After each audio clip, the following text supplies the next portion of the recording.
So if you're a rep and you are accessing the Ralio app through your limited mobile login, and you would like to post a piece of content to your personal Instagram page, you'll see all this great content under the content tab that the Ralio admin has approved for reps to post. You can choose any one of them and just hit post. And then today, again, we're going to post to Instagram. So just hit the Instagram icon on the bottom of your screen. And then hit ready to post.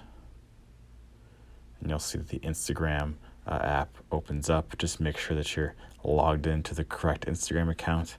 At the bottom, you'll see your piece of content, and at the bottom, you'll see the option to post to your story or just a regular post to your feed. I'm going to choose feed and just hit next. And if you'd like to put any filters on that, you can. Then hit next again.